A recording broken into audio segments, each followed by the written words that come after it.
स्वामी नारायण संप्रदाय के ये साधु, ये सन्यासी, ये संतगण हम सब के लिए प्रेरणा का स्रोत हैं।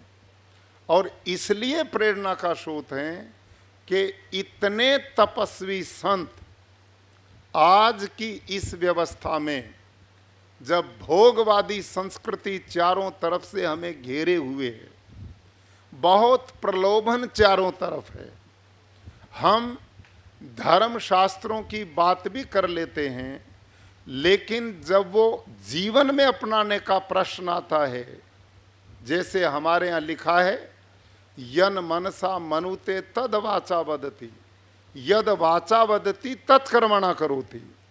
ये जीवन दर्शन है जो हमने पढ़ा जाना, वो हमारे अंदर आना चाहिए, व्यवहार में आना चाहिए, कर्म में आना चाहिए।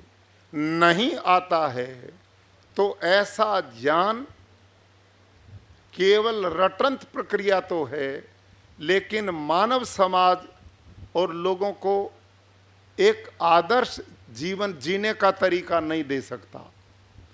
मैं प्रसन्नता के साथ इस बात को कहता हूँ कि स्वामी नारायण के संतों को मैंने बड़ा व्यवहारिक जीवन जीते हुए देखा। इनके जहाँ गुरुकुल हैं, मंदिर हैं, आश्रम हैं, वहाँ इनके ये जो मंच पर बैठे हुए शिष्य इतने धनी हो गए हैं, और एक नहीं 170 देशों में स्वामी नारायण गुरुकुल के छात्रों ने अपने व्यापार की स्थापना करके जहां भारत के गौरव को बढ़ाया है, वहां इस गुरुकुल परंपरा के आदर्शों को भी गतिमान किया है। ये हमारे लिए प्रेरणा के स्रोत हैं।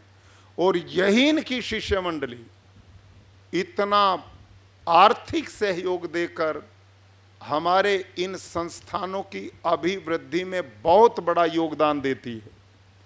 बहुत सुंदर भवन बनाए हैं। यहाँ तो गौशाला भी आज हमने देखी, तो वो भी एक मंदिर के रूप में। शायद बहुत से आदमी भी धरती पे आके इतने सुख से नहीं रहते होंगे जितनी यहाँ की गौएं सुख से रहती हैं। तो इनके आश्रम गुरुकुल विशाल हैं। आर्थिक रूप से इनकी शिष्य मंडली ने उनको निश्चिंत किया हुआ है। धन की कमी नहीं रहने दी जाती। ये बहुत मेरे को खुशी है इस बात की। दीन हीन निर्धन गरीबी ये संस्कृत वालों के ही भाग में थोड़ा ही लिखी है। उनको भी तो इन सब से आज के इस युग में सुख से जीना उनका भी तो बेचारों का धर्म बनता है, और उनको भी ऐसा अवसर दिया जाना चाहिए। अब इतने बड़े बड़े विद्वान देश के कोने कोने से आए हैं, इनका सम्मान हो, इनकी प्रतिष्ठा बढ़े, इनका गौरव बढ़े, समाज में आदर्श के रूप में देखा जाए, ये हम सबका कर्तव्य है। तभी ये संस्कृति और भारतीय जीवन मूल्यों की रक्षा हो सकती है। तो मैं जो निवेदन कर रहा हूँ कि इतना विशाल और भव्यता होने के बाद भी एक आदमी यूं कहे मैं ईमानदार हूँ, किस लिए ईमानदार हूँ कि उसे गिरने का मौका ही नहीं मिलता। एक आदमी यूं कहे मैं सत्यवादी हूँ, इसलिए किसे झूठ बोलने का ही नहीं मौका मिलता। वो परीक्षा नहीं है। असली परीक्षा कहाँ है? जहाँ वैभव है, सुख सुविधाओं का पूरा आनंद लेने का वातावरण है, सब कुछ आधुनिक सुविधा है, लेकिन उसके बावजूद भी उससे दूर रहना, ये है तपस्या। तो मैंने अनुभव किया कि हमारे जो संत हैं ये धोती और एक धोती की गाती में रहते हैं। तो मेरे को जानकारी मिली कि इनके नीचे से ऊपर तक वस्त्र पहनते, उनमें जेब है ही नहीं। तो जेब का मतलब संग्रह है। तो वहां संग्रह करने के लिए जेब रखी ही नहीं गई। तो इन संतों को मुझे पता लगा कि इनमें से बहुत से पैसे को हाथ ही नहीं लगाते, किन्हीं का बैंक बैलेंस है ही नहीं, लकड़ी के बर्तन में भोजन लेते हैं और भोजन में जो भोजन होता है उसका स्वाद भी नहीं ले सकते। हम तो लेते ना, रसगुल्ले का अलग लेते हैं, जलेबी का अलग लेते हैं, दाल सब्जी का अलग लेते हैं, लेकिन ये सारी चीज होते हुए भी स्वाद से दूर, सारी चीज़ों को लकड़ी के बर्तन में मिलाते हैं और फिर उसमें पानी डाल करके उसके घोल करके पीते हैं। तो भाई मतलब स्वाद से भी दूर, फैशन से भी दूर और पैसों से भी दूर, और इतने भव्य भवन होते हुए भी ये बेड पर नहीं सोते, ये धरती में चटाई बिछा करके सोते हैं।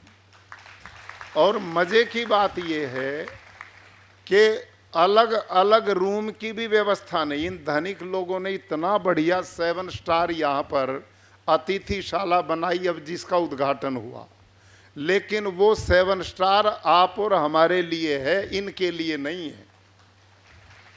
ये तो एक हॉल में सोते हैं, इकट्ठे हॉल में सोते हैं, अलग अलग कमरे में नहीं सो सकते। अकेला बाबा जी कहीं विचरण करने नहीं जा सकता, 2 इकट्ठे चलते हैं, पता लग जाए गड़बड़ करे तो दूसरा बता देगा।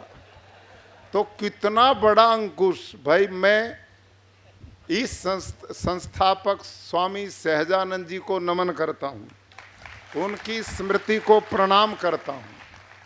उन्होंने मातृशक्ति का ये सम्मान करते हैं, हमारी माताएं बहनें हमारे बीच में हैं, लेकिन पहले ही सचेत कर दिया कि तुमने घर छोड़ा है, सन्यासी बने हो, तपस्या का रास्ता चुना है, समाज सेवा का रास्ता चुना है, तो इसमें कहाँ कहाँ गिरने के अवसर आ सकते हैं, उन अवसरों से पहले ही सचेत कर दिया ताकि तुम भटक ही ना पाओ और आपका पूरा समय केवल और केवल प्राणी मात्र की सेवा में लगे। अद्भुत ये कार्यक्रम यहाँ पर देखने को मिलता, ये बहुत प्रसन्नता की बात। हमें दुख होता है जब अनेक प्रकार की गलत चर्चाएं हम साधु संतों के बारे में सुनते हैं, तो ये सब उससे बचने का मार्ग मजबूती से, और जो व्यवस्थाएं दी हैं वो अद्भुत कठोर जीवन यापन की। तपस्वी जीवन सबसे बड़ा आदर्श है, सबसे बड़ा बुराइयों को बचने का एक तरीका है जो इस संप्रदाय में मैं देखता हूँ।